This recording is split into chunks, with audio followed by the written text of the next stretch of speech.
అండి అందరికీ welcome to Sriveni blogs. నేను మీ వీళ్ళని. ఈరోజు మనందరికీ ఇష్టమైన స్వీట్ షీర్ కుర్మా చేసుకుందాము. ఒక గిన్నెలో లీటర్ పాలు తీసుకున్నాను, ఫుల్ ఫ్యాట్ పాలు. దాంట్లో ఒక చుక్క నీళ్ళు కూడా పోసుకోకుండా మనం కాచుకుందాం మనం పాలని. ఇప్పుడు పాలు పొంగేంత వరకు మనం వేరే డ్రై ఫ్రూట్స్ మనం ఫ్రై చేసుకుందాము. ఇప్పుడు నేను కడాయి పెట్టుకున్నాను, గ్యాస్ ఆన్ చేసేసుకొని 2 టీ స్పూన్లు నెయ్యి వేసుకున్నాను.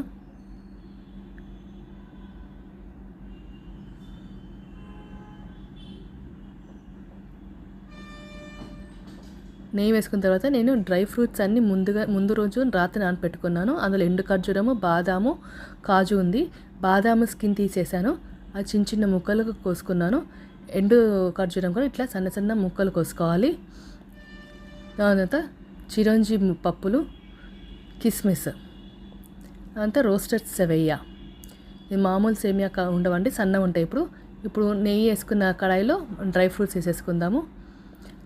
అవి నానబెట్టినవే కదండి, కొంచెం టైం పడుతుంది. దాంతోపాటు ఈ చిరంజీ పప్పులు వేసేసుకోండి, అవి నానబెట్టలేదు. అవి వేసుకుని మనం ఫ్రై చేసుకుందాం. కొంచెం టైం పడుతుంది, కొంచెం మరీ డార్క్ బ్రౌన్ వచ్చేంత వరకు కాకుండా స్లైట్గా బ్రౌన్ అయితే చాలు.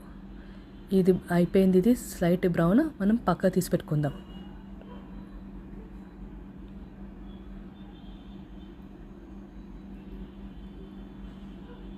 ఇప్పుడు అదే కడాయిలో మనం కొంచెం 1 టీ స్పూన్ నెయ్యి వేసుకొని సేవయాన్ని ఫ్రై చేసుకుందాం. ఇది రోస్టెడే కాబట్టి మనకి కొంచెం నెయ్యి ఫ్లేవర్ ఎన్హాన్స్ అవుతుందని చెప్పి నేను ఫ్రై చేసుకుంటున్నాను. మనకు తెల్లవి కూడా దొరుకుతాయి. తెల్లవి మీకు దొరికితే కొంచెం లైట్ బ్రౌన్ వచ్చేంత వరకు ఫ్రై చేసుకోవాలి. ఇది కొంచెం ఫ్రై అయితే చాలు. ఇప్పుడు ఇది ఫ్రై అయిపోయింది, ఇది కూడా పక్కకు పెట్టేసుకుందాం.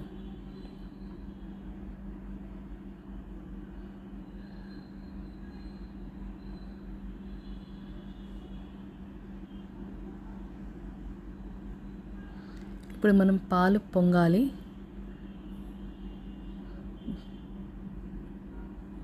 పాలు పొంగి బాగా మరగాలి. కొంచెం మరిగిన తర్వాత నేను హాఫ్ టీన్ మిల్క్ మేడ్ వేసుకుంటున్నాను.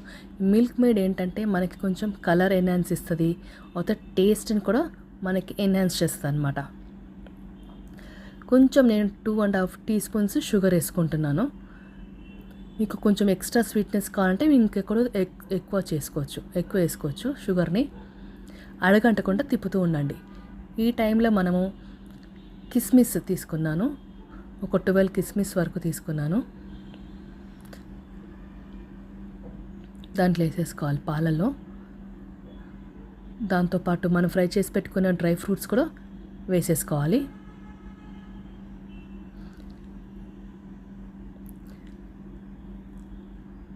అది కొంచెం సేపు కుక్ అయితే చాలండి,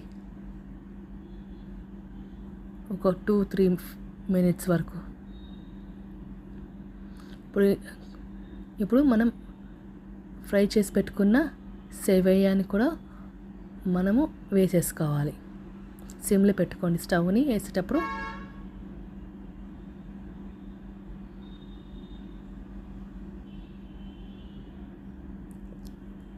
ఇది ఒక 5 మినిట్స్ చాలండి ఉడుకోవడానికి.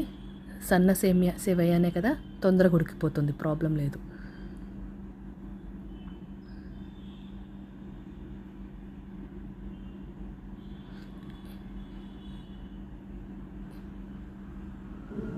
ఇప్పుడు మనము హాఫ్ టీ స్పూన్ నెయ్యి వేసుకుందాం. హాఫే చాలండి, ఎందుకంటే మనం ఫుల్ ఫ్యాట్ మిల్క్ తీసుకున్నాము, కండెన్స్ మిల్క్ వేసుకున్నాము, ఫ్రై చేసి పెట్టుకున్న డ్రై ఫ్రూట్స్ ఉంటుంది అట్లనే వేసేసాం కదా, చాలు నెయ్యి. ఇప్పుడు ఒక టీ స్పూన్ ఇలాచీ పౌడర్ వేసుకుందాం. వేసుకుని బాగా కలుపుకున్నాక ఈ టైం ఇది అయిపోయిందండి. షీర్ కుర్మా రెడీ అయిపోయింది. స్టవ్ ఆఫ్ చేసి కింద పెట్టేసుకొని, మనకి ఈ కన్సిస్టెన్సీ చాలండి. మరీ థిక్ అయితే ఇదైపోతుంది, మనకి చల్లకైతే గట్టి పడుతుంది. ఇప్పుడు మనం సర్వింగ్కి తీసుకుందాం. హాట్గా డెలిషియస్గా షీర్ కుర్మా రెడీ అయిపోయినట్టే. ఇంకా నేను టేస్ట్ చూసి చెప్తాను.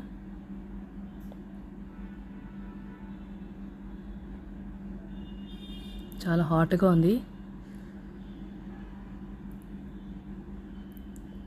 చాలా బాగుందండి. నా డిష్ కనుక మీకు నచ్చినట్లయితే మీరు ఇంట్లో ట్రై చేసి టేస్ట్ చేసి చెప్పండి కమెంట్ సెక్షన్లో. Like, share, subscribe to my video. Bye.